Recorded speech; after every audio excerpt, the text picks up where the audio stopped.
Hey y'all, this is your Sister Naira with the Heal on Purpose podcast, hosted by the Repair of the Black Family. I am truly super excited today to bring forth to you another wonderful, powerful show. As your host, Sister Naira, guess what, y'all? I am the guest, okay? So today I decided that I will be my own personal guest. As a podcaster, I'm learning that, what, I have something to say as well. And so I want to make sure that we are providing effective solutions to eradicate generational drama, limiting beliefs, and self-sabotaging behavior patterns. And so I figured that, what, it is 2024. I'm going to do my own personal show and just reintroduce who we are and how we are servicing you. And so, as the repair of the Black family, a part of our mission is making sure that we can provide effective solutions to help you spiritually, mentally, emotionally, and physically, right? Because we do have our physical products as well. And so our primary focus is mindset, family, leadership, and development. And our mission is to constantly make sure that the family unit, the core unit, is coming together as one. We strongly believe where there's a strong family, there's a strong community, there's a strong business, there's a strong nation, there's just ultimately a strong world. And so, my whole why is to be able to show forth the new family, right? The new family. What does the new family look like in 2024? As I have come to experience, there's a lot of focus on the family unit not being together. And so, as I continue on to bring forth effective solution, I reflected on my own personal journey and what gave birth to the repair of the Black family, and in particular, Heal on Purpose. And so, as I think about what I had to do to focus in on my healing, if this is your first time coming into my podcast, the first thing I'm going to ask you to do, let me back it up a little bit, y'all. Let me back it up a little bit. I got to get comfortable with being my own guest. Let me back it up a little bit, okay? I want you to come in, have a seat, drink your tea, drop me some yellow hearts if you're watching on Facebook. If you are watching on YouTube, go ahead and leave some comments, like and subscribe to the podcast. If you are listening via podcast, go ahead and like and follow the podcast and leave me a review. Okay, and my name again is Sister Naira. I'm a transformational life coach. I'm an author. I'm a retreat leader, a master retreat leader. Let me back this up again. I'm a international best-selling author times 3. Okay. I'm a mother of 5 young, beautiful children, a nana, 8 grandchildren, a wife, happily married of 26 years. Okay. Well, we've been together for 26 years and we're about to make our 25th anniversary. And so one of my passions is to focus in on the family, absolutely, and to focus in on your healing. And so I had to just to look at, and I was looking at and personally reflecting on my own healing journey. Okay. And one of the things that I realized when I was focusing in on my own healing journey and what gave birth to not just the repair of the Black family, but healing on purpose. Okay. I had to decide to be intentional about my healing. And if you understand that, you know that you're living in a time where you have to be intentional about your healing, let me know in the comments. And so I had to decide, what did healing look like for me? I had to really define my healing. I had to define that my healing was not going to look like anyone else's healing. I had to get real personal, up close, personal, and intimate into my healing journey. And as I began to look at my own personal healing journey, that's what gave birth to the repair of the Black family. And so, as you're listening to me today, Heal on purpose is an intentional process. And I ask that as you focus in on your own healing, clarify what does healing look like for you? Because that is what's going to actually assign you your work in the healing journey. Let me say that again. When you have clarity on what your healing journey looks like for you and you literally define it for yourself, that is going to give you the assignment. My assignment was to heal my mind because I was severely depressed when my father passed away. Okay. When my daddy left me, I was severely depressed for over 10 years, but I had a social veneer where you and no one else could really tell unless you was in my family and you just knew me like that because I was able to mask it. Many people can mask their pain. I was able to mask it, but I was suffering in my own mind. So I had to get clear that I wanted to come out of the darkness of my own mind. And once I kind of recognized that I was in the darkness of my own mind, then I was able to accept and prepare what came with that healing journey. So if you're listening to me today, you might be that person. You may be that person that just says, you know what, I got to accept the assignment to heal and prepare my mind and my heart with what comes with that healing journey. Because from my experience, not just working with myself, but working with many people, is that we're not really prepared for the struggle that comes in the journey. You know, that coming to face with yourself. I had to come face to face with my demons. You may have to come face to face with your demons, your weaknesses, your impediments, and clarify your healing.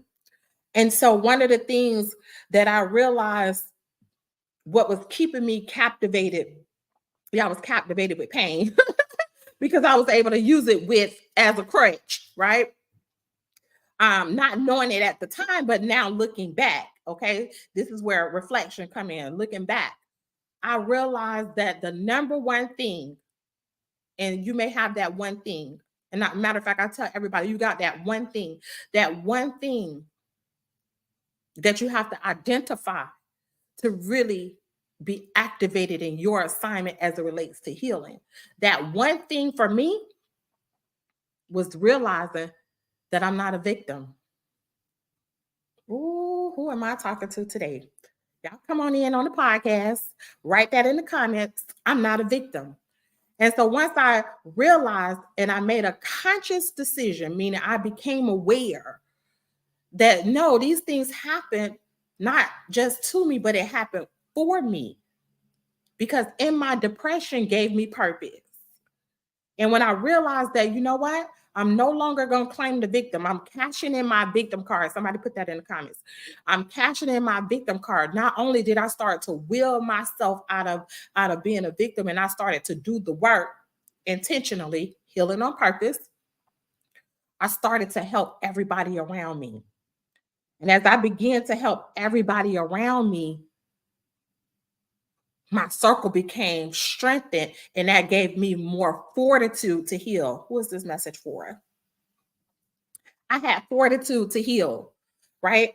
And again, in my healing journey, it was ups and downs, ups and downs, ups and downs. But the number one thing that kept me in the journey and that keeps me in the journey, in the fight with myself, to not only make myself better or heal myself or grow myself, but to help others is prayer.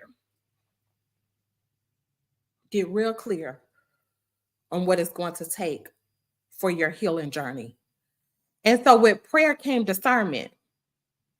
I had to look at what belongs in my healing journey and what doesn't belong in my healing journey. Who belong in my healing journey and who doesn't belong in my healing journey.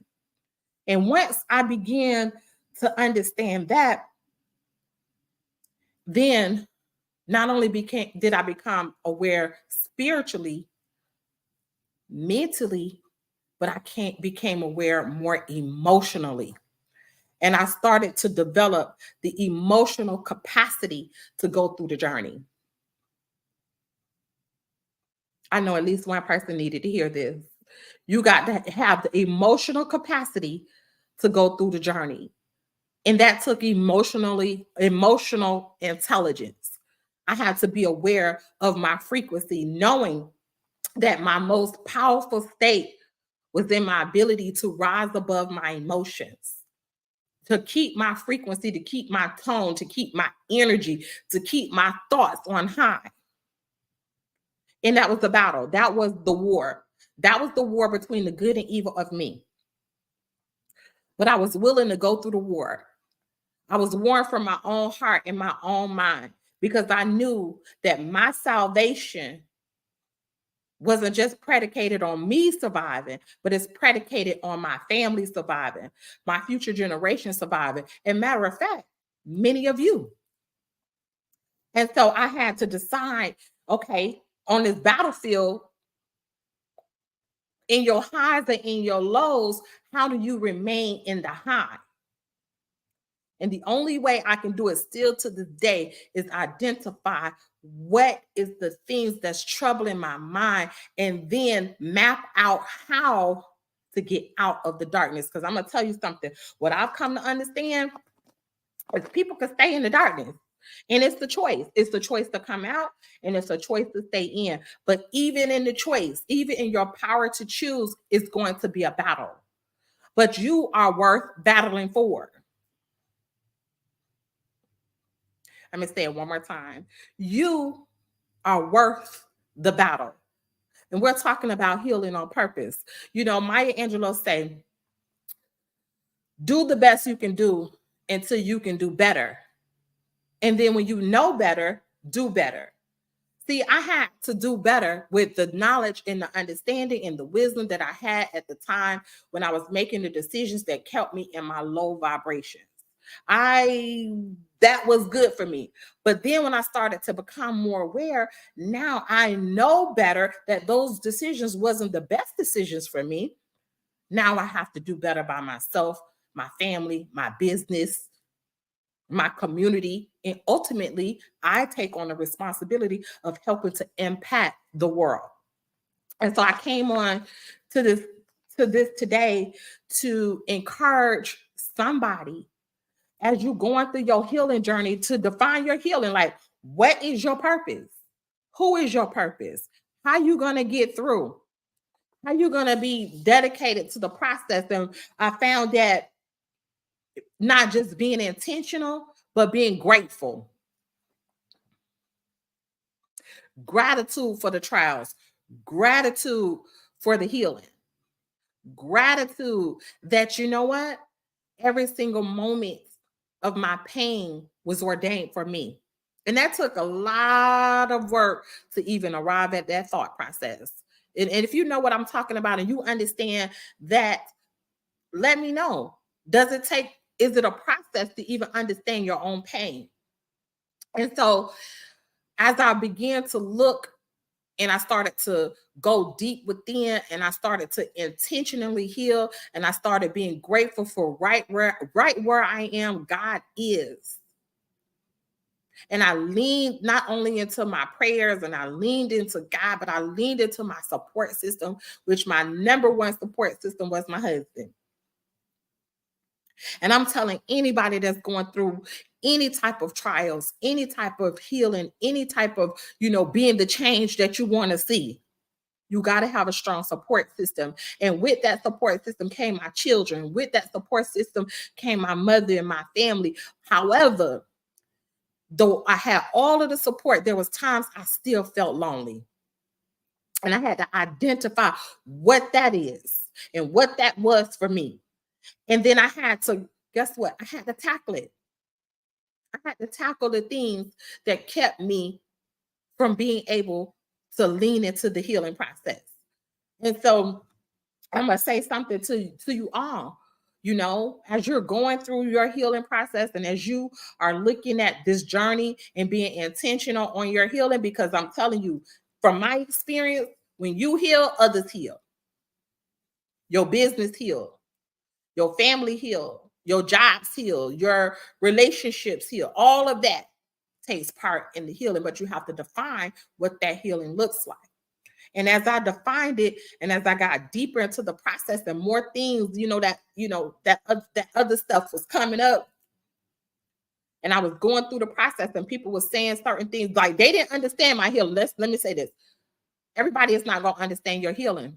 Your healing is not going to look like everybody else's. Some people is not going to even agree with what you got to go through your healing process. But I'm just going to say this and encourage you as you're going through. Somebody say this with me. As I'm going through, I'm going to stay the course. And I'm looking for the desired result. Write this down.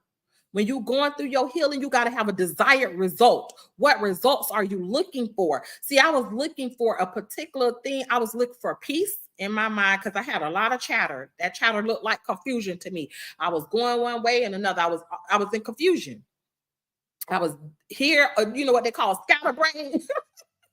Was scatterbrained, okay? And then with the scatterbrainedness, it came anxiety. So I used to suffer from anxiety so bad. I would be sitting in the car and I would feel like the car is caving in on me because my thoughts was everywhere. And so I'm grateful because though I didn't have all of the answers, I was willing to heal. And if you are here listening to my podcast today, I just want to let you know, no matter who, no matter what, no matter where you are in the world, it's possible. It's possible for you to come out of the dark spaces. And your whole life may not be dark because my whole life wasn't dark. I had a lot of things going for me, but there was areas in my life. And then when it came to grief, oh yeah, I was in the darkness. And some people may say, oh, you can't grieve this, that, and that. Well, if nobody never taught you how to get through grief,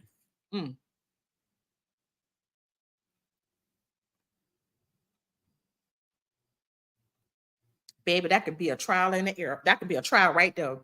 That was my pain, but I'm pretty. But it was attached to other stuff. That's another thing. See, sometimes you're going through something you think is that one thing that you are, maybe what you can see. But for me, it was the unknown things.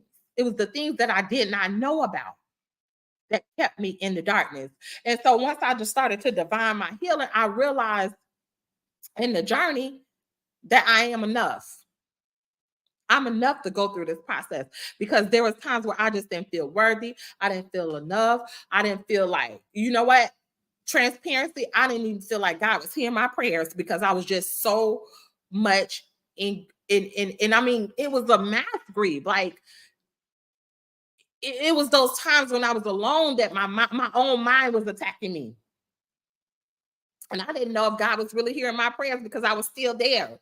Every time I would try to think about my dad or, have a birthday or whatever, that pain was coming up.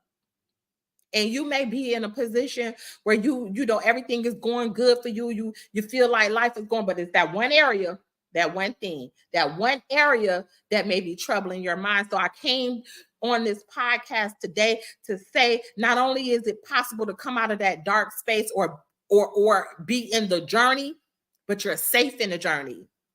That was a part of my anxiety because I didn't feel safe. I felt like any given time, come on, because it was attached to other things. It was attached to when my brother got killed and I was walking across the street and I almost got killed. See, it was re-stimulating things in my mind. It was re-stimulating pictures in my mind. Every time I would see my father taking his last breath, I would also go back to the time when I seen my little brother at 4 take his last breath. Oh, all of this is in my book. If you don't have my book, The Repair of the Black Family, please get the book because I tell my story in there. And you have a story.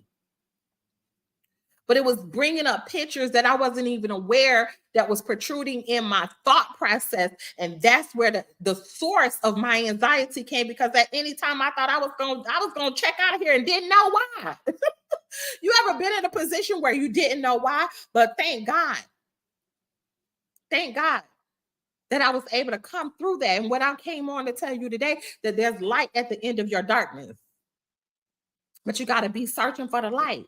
And you got to know how to get to the light. You got to know how to uncover the things that's keeping you in the darkness.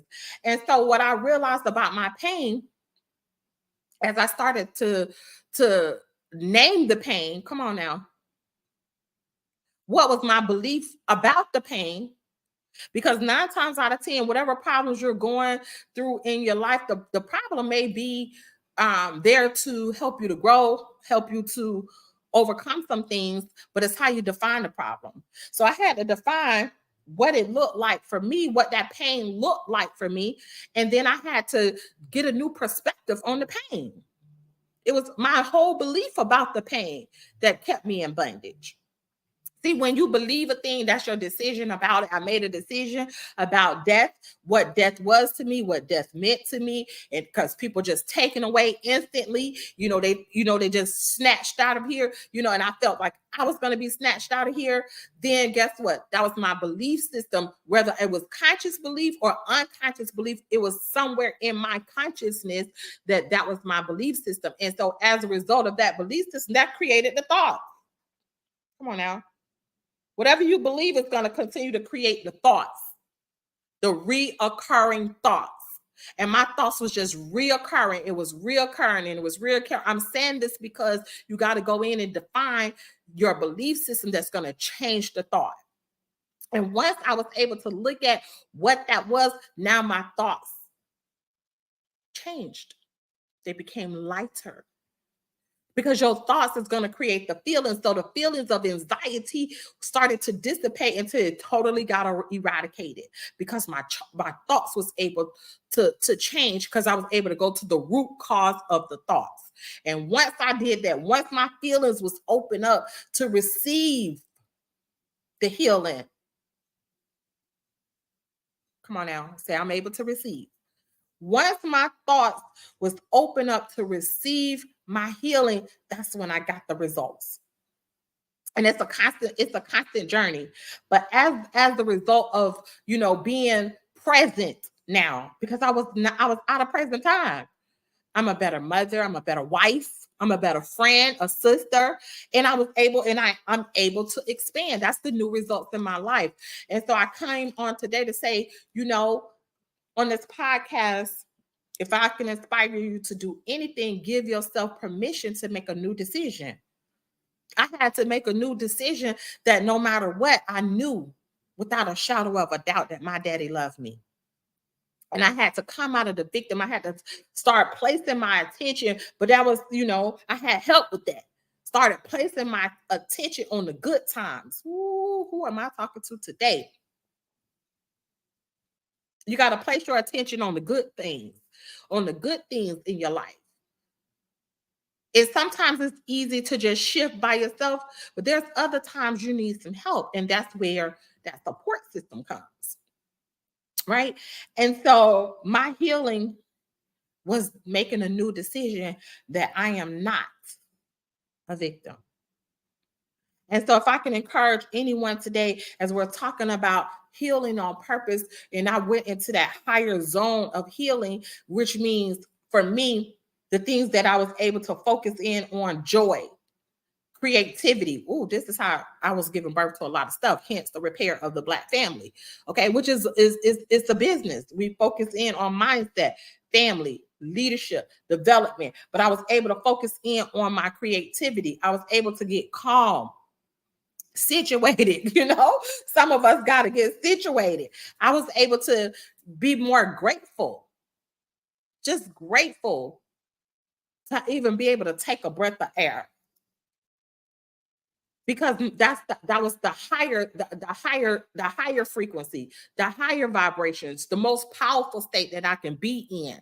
Faith, being faithful to my process, being faithful to those who was around me, who are and was around me during my dark times. However, when you're in your low vibrations, you're in your weaker state, which is anxiety, depression, procrastination, distrust, mistrust, reactivity, being reactive, it weakens your ability to come face to face with you. And you may say, well, Sister Nair, how did you do it? I just changed my mind daily. You know, there's a scripture that says, we die daily in the Lord. I truly believe that. If ye are all God's children of the Most High God, you die daily within yourself. But I had to choose what part of me was going to die, which means I had to eradicate that fear of death.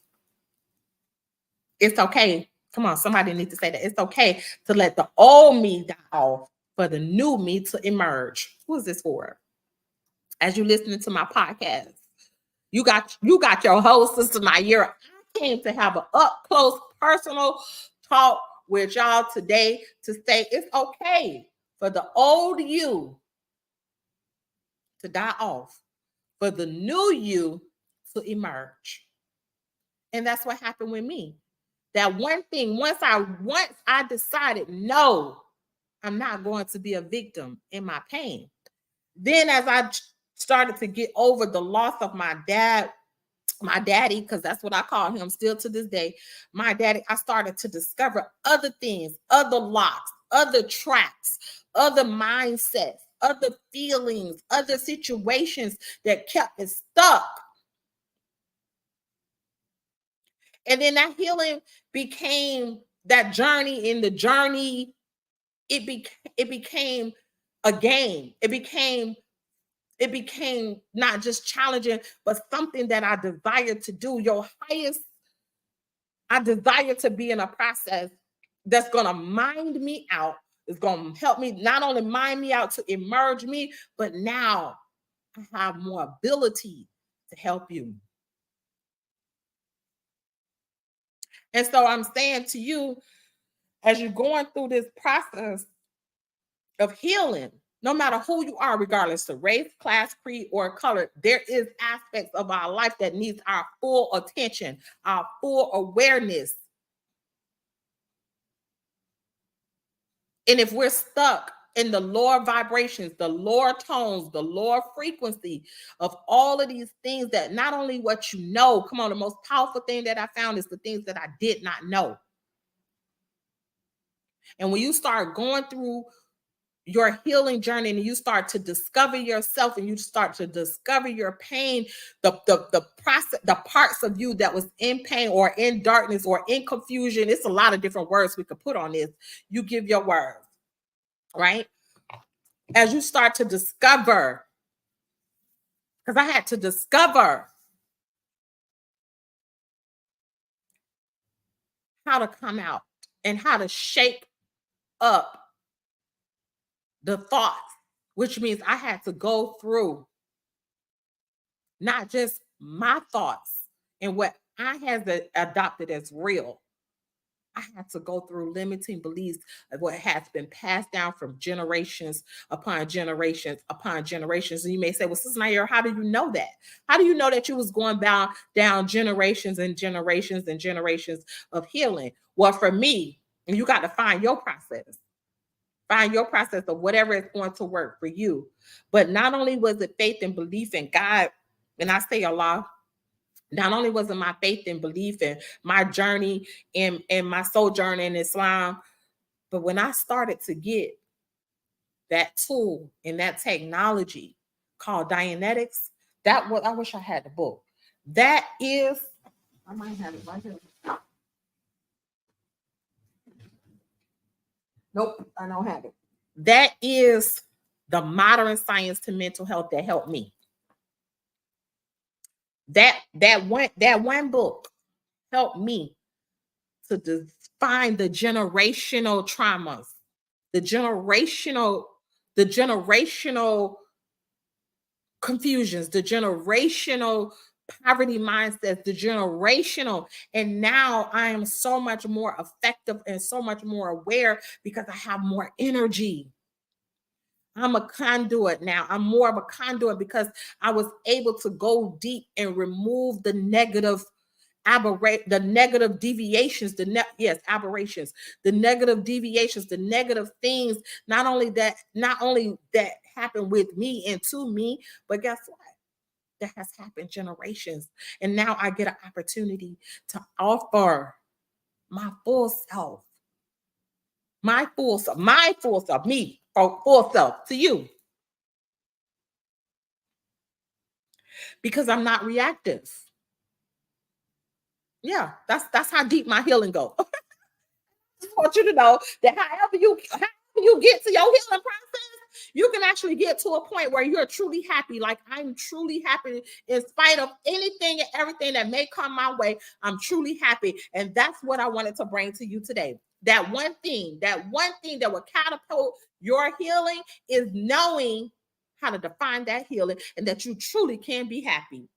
See, God does not change a condition of a people until the people change their own condition. And what I have learned and what I have come to find, not only in my own journey, but in most people's journeys, especially as a life coach, many people want God to do something for them that they have not or will not do for themselves when everything that you need is within you. But because of reactivity and because of that part of our mind that keeps us stuck and bound, we can have a social veneer on our own pain. We can say, "Oh, it's all good," but we have not done the work to bring forth the awareness to eradicate that pain. And that's the beauty of healing. Like it's not like you put a band-aid on it. No, you get rid of it. And so healing on purpose, what does that mean? Activation, duplication, duplicating a process that's going to make you know that you are your full self. And especially for the woman, if we are going to bring forth a new civilization, which is our responsibility in the womb space of our own mind, being the second self to God, being all that He needs us to be fully available mentally, spiritually, mentally, emotionally, physically. We have to literally denounce the devils within us. And it's not just our words, and it's not just your faith. You got to show up. Faith is a huge part, but you got to show up now and exercise your faith. It's the doingness. And that's what's going to build healthy relationships. That's what's going to secure our marriages. That's what's going to secure our children. That's what's going to secure our future. That's what's going to secure our money relationships. Think about your ideal self and where you want to be in your future. Envision how you desire to help bring forth a new kingdom. Because it's going to take a new mindset. Because scripture tells us this. Let me know, y'all, as y'all listening to this. You cannot put new wine in old wine skin, which means you can't put new information on old thoughts. It's going to take a new and complete you. No matter who you are, regardless of race, class, creed, or color, there's always room for growth. There's always room for healing. There's always room to be your best and optimum level. Your best. See, there's a song that I really like. I'm living my best life. I changed that song. I'm living my best life, and I'm not going backwards and forth with the demons that want to keep me in bondage. No, I'm getting rid of you. And so I came on today to say, what is that one thing? What is that one thing that's going to free you? What is that one thing that you know without a shadow of a doubt?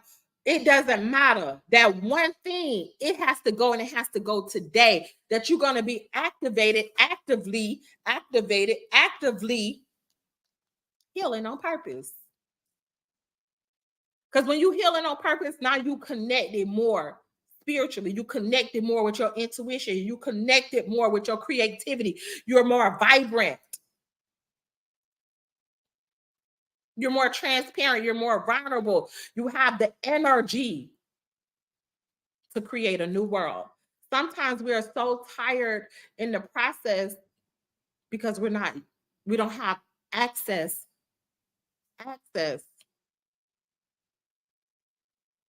to the tools that's going to help us heal to the degree that is required. Come on now, I'm talking about required healing. That's required to get us to our next level. And so when I look at the repair of the Black family, which is our motto is to repair the Black family, is to repair humanity, being that this is Black History Month, I look at what is it going to take with our relationship with God, healing our abandonment issues because of our sojourn somewhere maybe in our DNA, because our ancestors cried out to God. They cried out.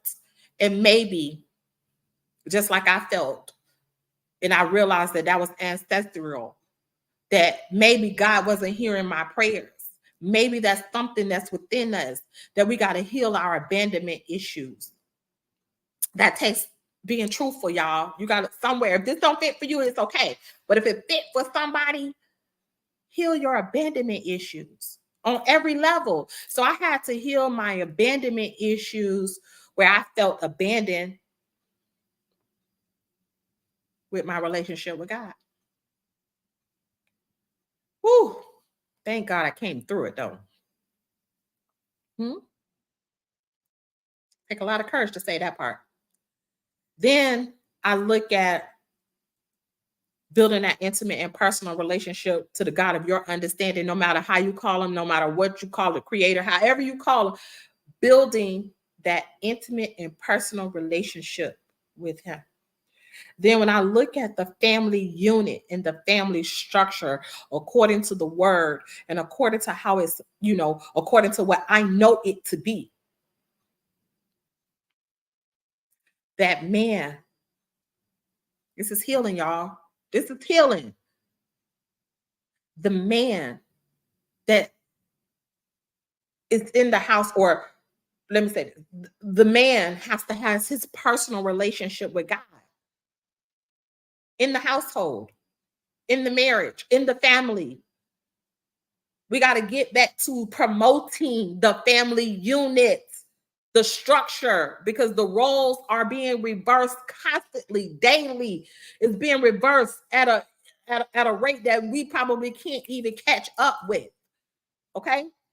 So that man has to take ownership with his relationship with God so that his whole head, come on, this is First Corinthians chapter 11, if you go by the book, the Bible, okay? The structure, the order, because we're taught in scripture, do everything in decency and order. This is healing. This is healing the family unit. The man is in connection. If y'all agree with me, let me know. In connection with the Father. He's the head of his head. God, Christ, that man is God conscious. He's God aware. He's aware of his own God abilities. He's connected with the supreme being. He understands not only is he connected to the supreme being, but he's a God, a little one, a little g. He's a God, and he has power, and he has dominion, especially in his own household. Woo. Healing on purpose. This is how we're going to heal the family union. We're going to get back to the structure. Because where there's no structure, the structure determines function, according to my teacher, the Honorable Minister Louis Farrakhan. And so when the structure is in place, the function is in place. And so we get back to the structure with the man understanding he has power and dominion over himself. He has power and dominion, guess what? In his household. And now he has the ability. Life is about ability, y'all. He's very capable of leading not only his household, but his wife.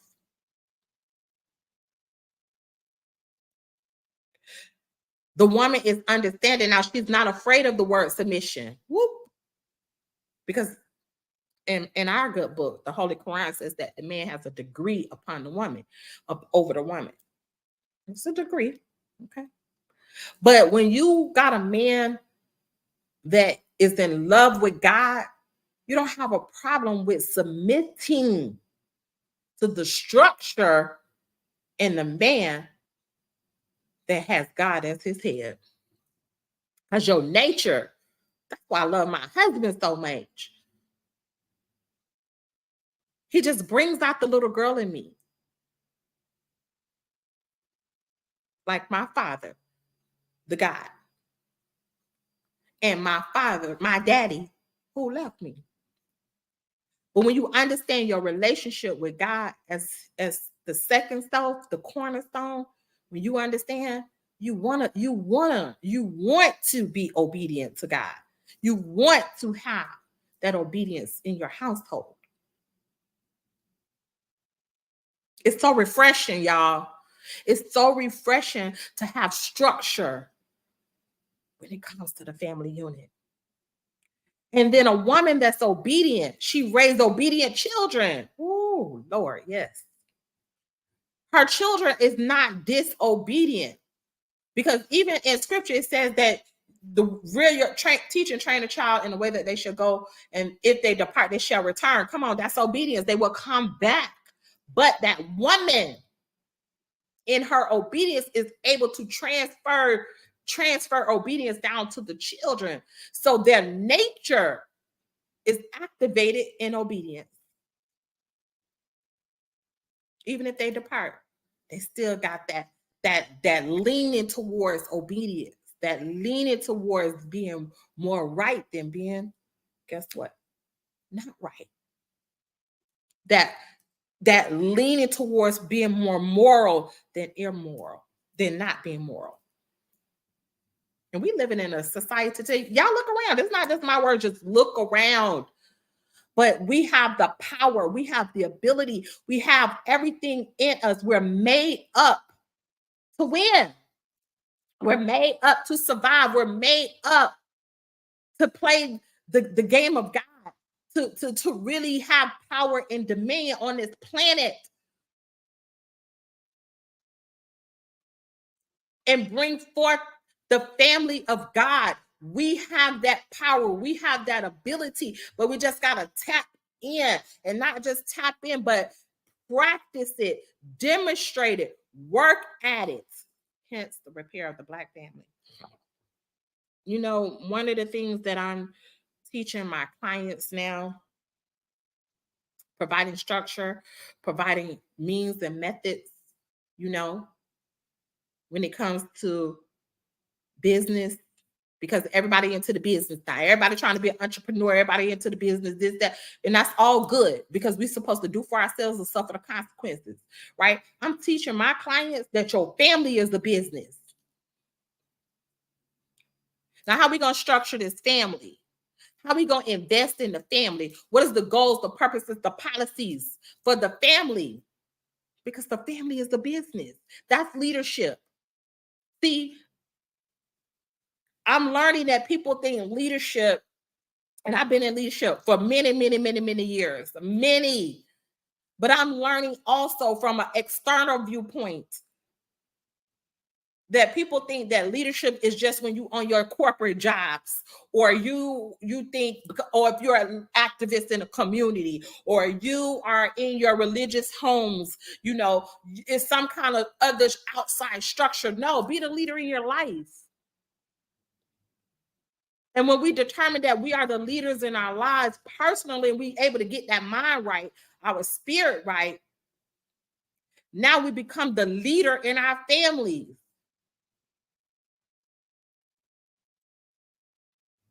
Can I tell y'all a story? Let me tell y'all a story. So in my family, I know I'm the leader.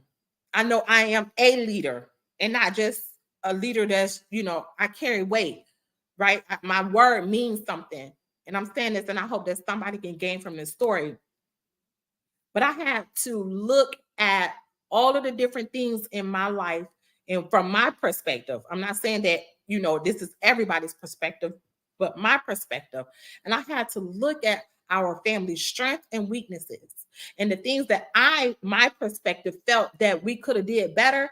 I decided to be the change maker, to further the family, to take the family unit even further. And our strengths, how do we hone in on the strengths so the next generations, and I always have the number 4, so I am preparing and I'm helping to develop the minds for at least 4 generations. And not just my personal family, your family too. as well. And so as a leader can see into the future. A leader can look at things and determine what is needed and wanted and how do we bring it forward. That's leadership. But John C. Maxwell said you cannot give what you have not developed. So it's a constant development in order for me to give. And I've come to learn that what you give your time, your energy, your money, your finances, whatever, your mind to, it gives itself back to you. And so I have to give my mind to things that's going to help not just develop me, but develop the next 4 generations, which means I got to be ahead of those that I want to leave, but be close enough to them that I can motivate them to change. Leadership has vision, y'all. That one thing I needed to define. I needed to define what my healing looked like. My healing looks like that the generations before me needed access to this healing because they couldn't, or they just didn't do it. One thing I have come to learn this too. I was at a Envision Your Future conference, and it was something that was said in there. It said a person said that it's 2 things on why things don't get done. 1, people don't know what to do. And 2, they don't want to do it. I'm going to say it again. 1, people don't know what to do. Or 2, they don't know what to do. No, they don't want to do it. They don't know what to do and they don't want to do it, or they don't want to do it. And so I started to look at my family structure and I started to say, whoa, I mean, I've been had the concept, but I really defined it. I said, okay, they didn't know what to do on this level, but it's my job. See, that's assuming the assignment. It's my assignment now, because anytime you see something that's not right, even within yourself, it becomes your assignment. So it's my assignment now. So the things that I didn't like, or I felt that we can do better, just by assessment, come on.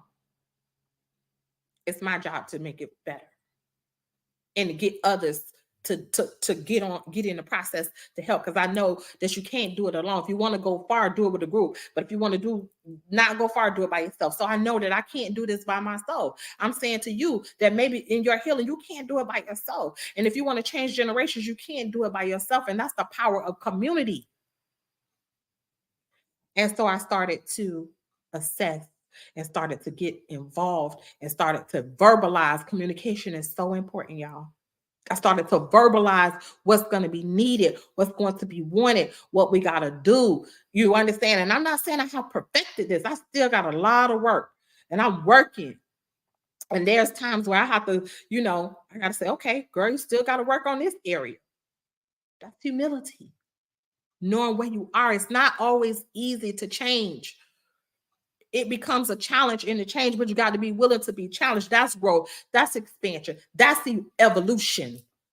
And be innovative in your healing. Meaning it's okay to bring in new things and new ideas that works. I'm all into what works. If I could offer you anything, do what works. Do what works. And so you see, not just me having a happy marriage and my children are doing well in life. Thank God. Praise God. Praise Allah. Thank you. Thank you. Because where we've been, we could have been a lot worse, but we are a lot better. But I've helped. I mean, I can't even count how many people I've helped, how many families I've helped, how many people that was about to commit suicide that I've helped, how many children, oh, thank you, God, that I've helped, how many marriages that I've helped because of my healing. How many women? Yeah, I ain't talking about hundreds. I'm looking at thousands of women. Real story, real life. And so I just want to encourage you that's listening to my podcast. Your story is going to serve generations if you are activated and you're activated. If you're activated and you activate your healing process. And so I had to come to understand One of the most powerful things that I incorporated in my healing so that I could stop blocking my blessings is the power of affirmations. One of my affirmations that I'm using in this time, in this season, and I hope y'all can benefit from this, that I am enough. Say it with me. I am enough, right? I've always had enough. I will always have enough. I have enough. Let me say it again. I had enough, meaning my past. Whatever my past looked like, I had it. I have enough now, and I will always have enough in the future.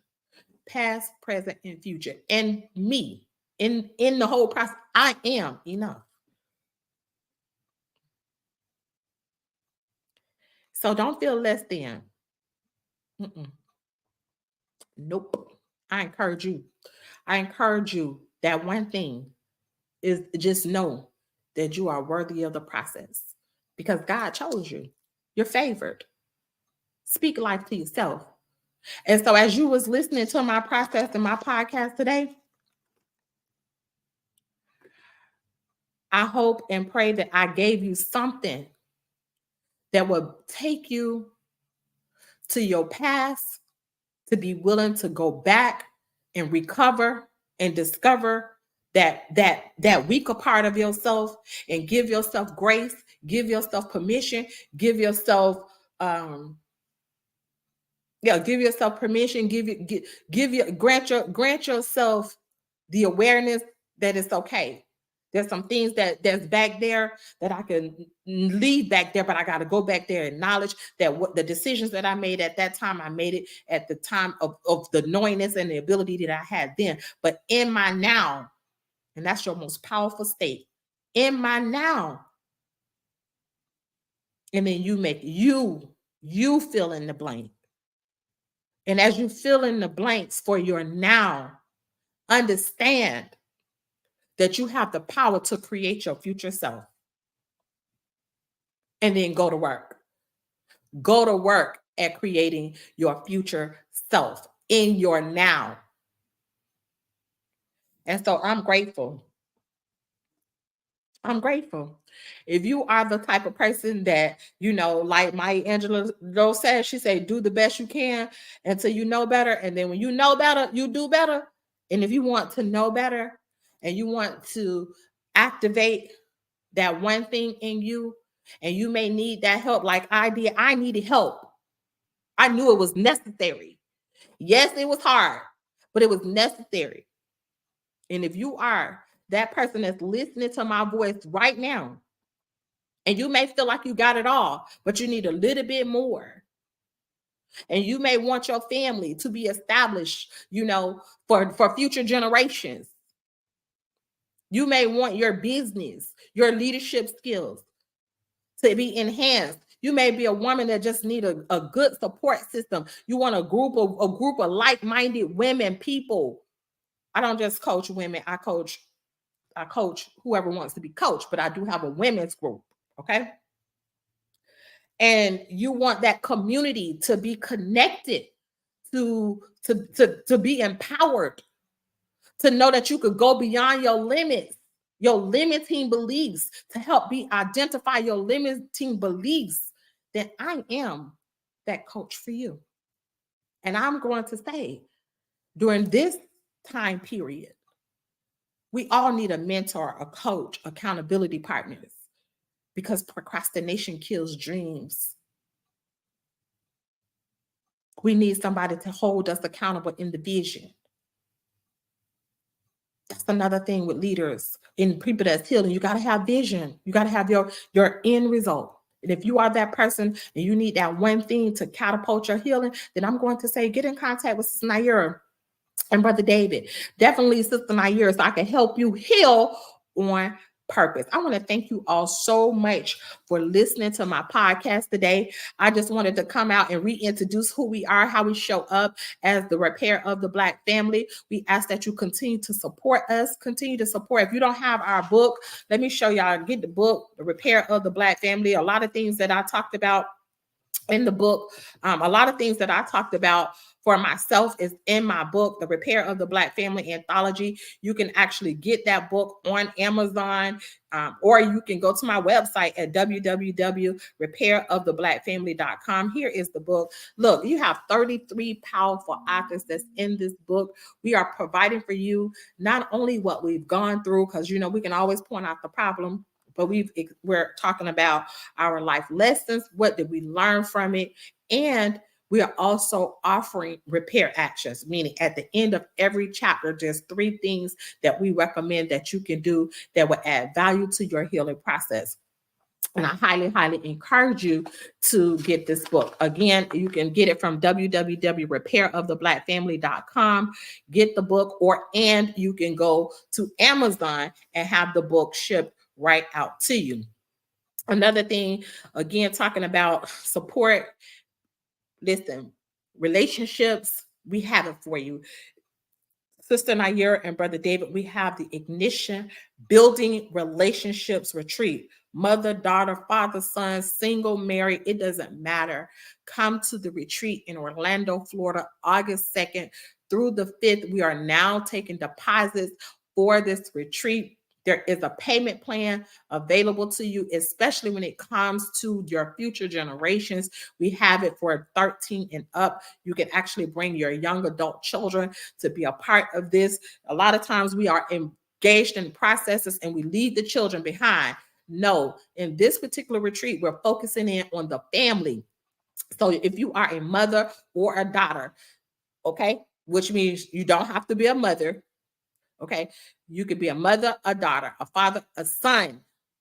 Is single and married. It doesn't matter. Come to the retreat. Okay.